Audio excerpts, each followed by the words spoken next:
Hey everybody, welcome to etrailer.com. I'm Bobby, and today we're taking a look at the Taillights Destination 4-Bike Rack Carrier here on our 2021 Mazda CX-5. Now this is going to be a very nice way of just getting you guys a lot of bikes to that destination. Now bear with me, I know that the destination isn't the prettiest looking bike rack out there, but once you start using it and seeing how it works, I think you're going to become a bigger fan just like I have. So what's great about this, right? We can go ahead, we got our 2 kiddos, or we got our whole friends and crew coming with us. We're going to have no trouble getting 4 bikes to our destination, which is great.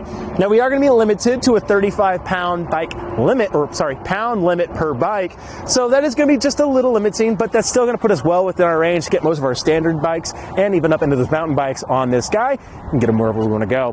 One thing I really like too, you do have these nice little white reflectors on the end, just nice to let people know exactly where we are when we're coming home. That way we don't have any accidents, whether it be getting to be dusk like it is here, or we're just having those long drives. Letting people know exactly where we are is going to be really helpful. So I like how these cradles work too. As you guys can see, we do have a nice little 18C standard groove right there in the middle. Widen it out for your slightly bigger tires. Now, your limitation is going to be your strap length here. So it's not going to be the biggest out there. So not really going to be for your fat bike tires, of course. But one thing that's great, you do have these little rubber stoppers here to go ahead and prevent any kind of damage to your rim, and you actually can get these shifted over and moved. Now, this is not the most useful part of this. I really wish there was like a hole down here and maybe a cutout for our longer wheelbases, but if you do have a shorter wheelbase, much like a kid's bike, you go ahead, shift that to our closer positions and make sure that our bike's not shifting around. So we actually do have a frame hold on here though, as you guys can see with our center mass. So that is going to limit us on exactly what we can take with us. So not going to be great for your carbon frame bikes. This frame contact can end up warping and deteriorating it, and you really don't want that to happen. But one thing that's cool about it, if you do have any women's bikes, step-through bikes, or kids bikes, this is a very versatile rack. We have 360 degrees of rotation available here. So whether you have a vertical posting, diagonal, or horizontal, or really wonky, you're going to have no trouble getting on there. And I really do like that height adjustment, right? We're really not far from our platform there, and we can get really high, which is great. So very, very versatile rack. This becomes great even if you have a lot of rotating friends lists that want to go ahead, hit those trails with you, and that's one reason I really, really like it. So that's great. Now, the one thing I'll say, we don't have a way of tilting this away while our bikes are still loaded up. So that's one caveat that I'll give it. If you are looking for something that you can have your bikes on here and tilt away, you're going to have to start looking at some of your premium options out there. But overall, still going to be really nice to just pop this bike off, lower our mast, and open our door. And let's go ahead and see how we can actually make that happen for ourselves. So let's go ahead and unload our bike here. To do that, we're just going to press here on that that lever to get our strap out. One thing I like about it, you do have this nice little eye hole here. It makes it really easy to cinch this down, whether your hands are cold or wet. It's always a pain to kind of have to pinch something. Let's go ahead and get that last strap holding on our front wheel. And that does bring us to our last point of contact on our bike, which is going to be our front or our center mast here. So what I like to do, guys, bring your offhand here around, press in on that lever, and that makes it really easy to kind of press in that back eye, or just hold on like this, and that we can take it out. Let's be careful with our bike though. We don't want that tilting into our bike or ourselves. Not really ourselves as our mast is in the way, but really worried about that vehicle. So let's make sure it's not tilting into it. And all we have to do, simply grab it, walk it off, and we're all ready to ride. So it doesn't take any time at all. The only thing I'll say about loading it, sometimes the straps can be a little annoying. So how do we avoid that? Well, one thing you can do, always just kind of dip your wheel in. However, very kind of long strap length. You can always try to like pin it down, get it up. 9 times out of 10 though, taking it just like that, setting it out of the way is going to be a lot less hassle for yourself. So let me go ahead and clean this guy up just a little bit here. Now we can go ahead and repeat that process on the other side. Now, as I mentioned before, we still have a way of accessing our cargo, albeit when our bikes are off. So how do we do that? Well, we have our center mass here, right? We just have this little knob. All I have to do, back that off like that, Lefty Loosey.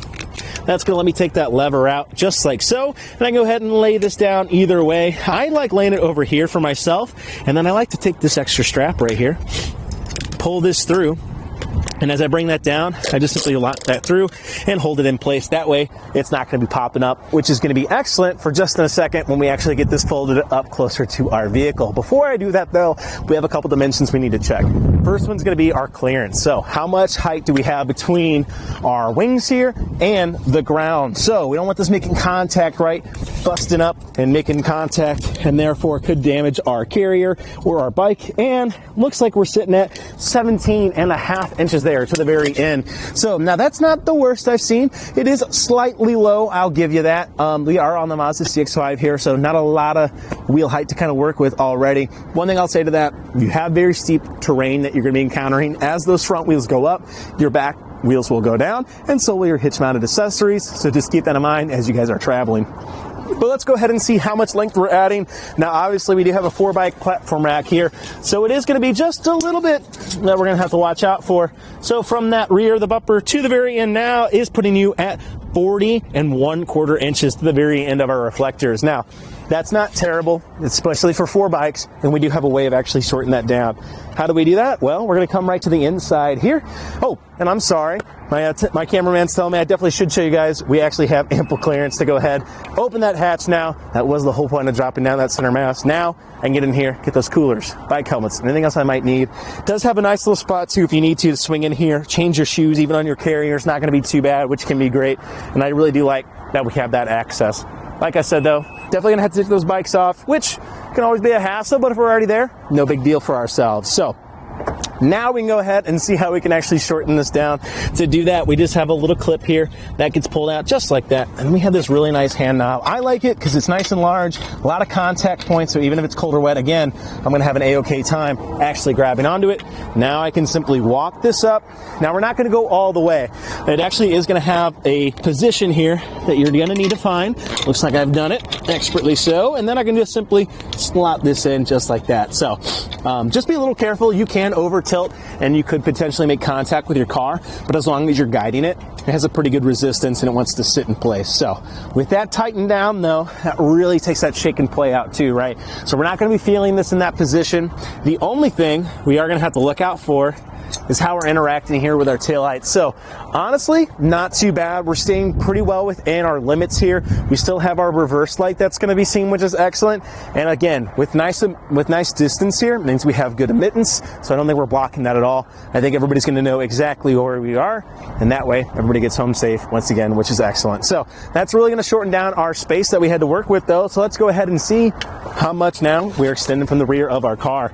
Now from the bumper to the very end, looks like our wings might be our longest position here, but it looks like they're well within line of our back. So that's only going to put you at 13.5 inches from the back of your car now, which definitely isn't too terrible. I will say we are a little close, so let's go ahead and see how close we are here on the inside. So it looks like you're going to be sitting right at about 5.5 inches, about 5 3/4 between you and your closest point of contact, albeit those straps could be a little closer, but definitely not going to be the end of the world. But moving our way down here though, we can see that we do have a 2-inch shank here today, utilized by our 2-inch hitch receiver. On the inside of that though, you are seeing an anti-rattle threaded hitch bolt. Now these are pretty standard across the industry, but you still love to see them. They're going to take all that shake and play out, and you do have a nice little locking core here just to make sure that this is staying attached to your vehicle when you leave it unattended.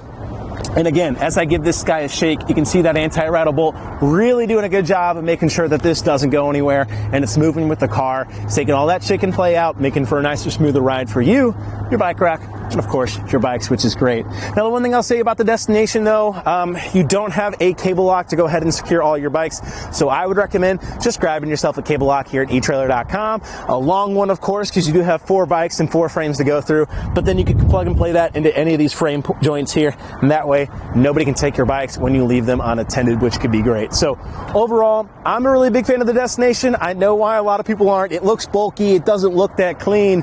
But you know, you're getting 4 bikes to your destination with almost no trouble at all, and you know it's going to be nice and secure.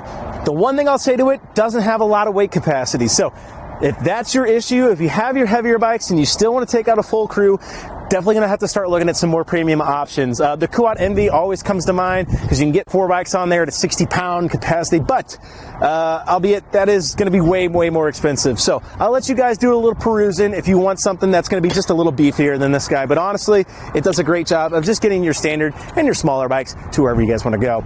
Well, everybody, I think that about does it for our look here today at the Highlight Rack's destination for bike rack carrier here on our 2021 Mazda CX-5. I'm Bobby. Thank you for watching.